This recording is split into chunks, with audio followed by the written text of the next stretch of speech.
Pada hari ini Partai Buruh bertemu dengan komisioner, istilahnya komisioner ya? Komisioner Bawaslu, langsung dipimpin oleh Pak Rahmat Bagja, Ketua Komisioner Bawaslu, Ketua Bawaslu RI. Ada 3 anggota lainnya, Pak Toto, Bu Loli, dan Pak Wadi, ya, didampingi oleh Kesekretariatan. Dalam kesempatan ini Partai Buruh menyampaikan pada Bawaslu tentang satu, demokrasi yang sehat akan menghasilkan outputnya anggota legislatif dan eksekutif yang sehat. Kalau anggota legislatif dan eksekutif sehat, maka bisa dipastikan kesejahteraan akan meningkat. Itu sudah dibuktikan di negara-negara yang sudah maju dan modern. Nah, demokrasi yang sehat kami sampaikan ada 3 unsur yang terkandung. 1, pemilu bersih. Pemilu bersih. 2, pemilu anti uang. Jadi 1, pemilu bersih, 2, pemilu anti uang, dan yang ketiga, pemilu jujur dan adil. Nah, itulah yang kita sampaikan pada Bawaslu, agar Bawaslu sebagai salah satu penyelenggara pemilu di samping KPU dan DKPP memerankan peran demokrasi yang sehat dengan pemilu bersih, pemilu yang jujur dan adil, dan pemilu yang anti uang. Oligarki partai politik di parlemen sekarang ini sangat dirasakan oleh kaum kelas pekerja, buruh, petani, nelayan, ya, dan juga kelompok-kelompok masyarakat lainnya. Itu mengakibatkan kesejahteraan menurun, bahkan terabaikan. Omnibus Law adalah salah satu produk dari pemilu yang tidak sehat, karena oligarki partai politik sangat menguasai parlemen dalam mengambil keputusan. Bawaslu merespon dengan baik, bahkan menyatakan akan menjadi penyelenggara pemilu sebagaimana yang diharapkan, yaitu demokrasi yang sehat, pemilu bersih, pemilu anti uang, dan pemilu jujur dan adil. Yang kedua, dalam kesempatan ini juga sebagai Presiden Partai Buruh, saya ingin menyampaikan bahwa Partai Buruh pada tanggal 15 Juni, berarti lusa, 15 Juni 2022, akan melakukan aksi 10.000 buruh se-Jabodetabek akan aksi di depan gedung DPR RI pada tanggal 15 Juni.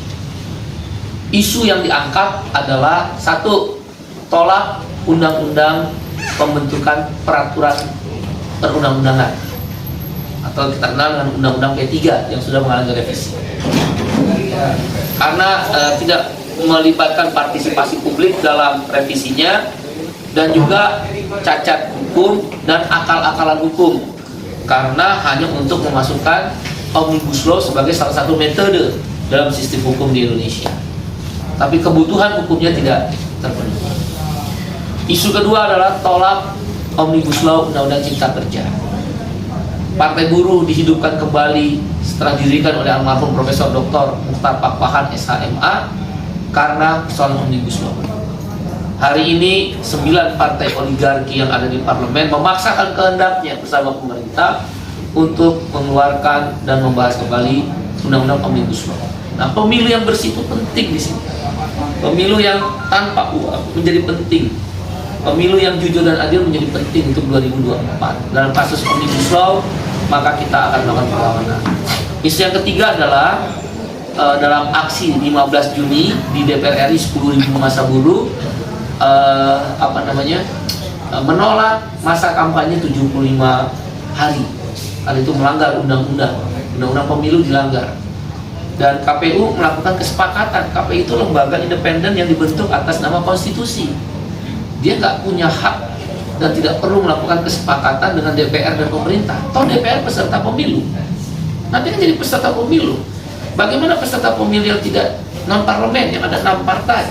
Bagaimana yang 7 partai baru? Nah, ini tidak adil. Nah, kita menolak waktu kampanye 75 hari itu. Dan kalau dipaksakan, kita dudukin KPU. Nah, itu kita sampaikan ke Bawaslu. Dan Bawaslu nampaknya akan mempertimbangkan untuk memperdalam tentang kampanye 75 hari yang kita tolak. Yang keempat adalah sahkan rancangan undang-undang perlindungan pekerja rumah tangga atau PPRT. Karena 17 tahun tidak disahkan sampai hari ini. Kalau Omnibus Law cepat, Undang-Undang KPK cepat, kalau yang ada sumber-sumber pendanaan cepat. Tapi kalau yang sifatnya perlindungan seperti PPRT, perlindungan pekerja rumah tangga, sangat sulit. Dan yang kelima, memang kita menyampaikan tolak liberalisasi pertanian. Karena WTO atau WTO, World Trade Organization, akan melakukan liberalisasi pertanian, dan Indonesia kita minta jangan terlibat, bisa terancam petani kita. Nah, 5 isu itulah yang kita akan bawa pada tanggal 15 Juni aksi besok. Semua ini akibat produk dari demokrasi yang tidak sehat, pemilu yang tidak bersih, tanpa bermaksud menuduh partai-partai politik yang sudah ada di parlemen. Kami berbicara output dari keputusan parlemen didasari karena politik uang. Itu yang menggejala. Yang terakhir, tentu kami ingin menyampaikan dalam kesempatan ini dan juga kami sampaikan kepada Bawaslu. Bawaslu harus langsung mengambil langkah-langkah, terutama terhadap beberapa hal yang tadi saya sebutkan, di antaranya terkait masa kampanye 75 hari. Nanti Bang Said Salahuddin akan lebih detail menjelaskan. Kami berharap Bawaslu bisa menjadi alat pengawasan yang efektif, watchdog. Ya, jadi tanda petik lah, anjing penjaga terhadap demokrasi yang sehat bersama kita. Demikian, dan bila mana ini tidak didengar, ya Bawaslu, KPU akan menjadi tempat-tempat yang pasti sampai 2024 lokasi aksi. Dulu lokasi aksi di Istana dan Kemenaker, sekarang lokasi aksi di Bawaslu dan KPU. Karena ini partai buruh didirikan oleh 11 elemen. Ada dari Serikat Buruh itu 4 konfederasi besar, ada ORI, KSPSI, ada KSPI, ada KSBSI, Serikat Buruh Sejahtera, kemudian ada KPBI, Serikat Petani Indonesia juga ada di situ, Forum Buruh Honorer juga ada di sini, kemudian juga Urban Poor, Miskin Kota ada di sini, Jala PRT juga ada. Ini memang kelas pekerja. Kita dirikan ini partai untuk dihidupkan kembali, untuk memastikan perjuangan kelas. Demikian, mungkin Bang Said Salahuddin akan menambah. Terima kasih.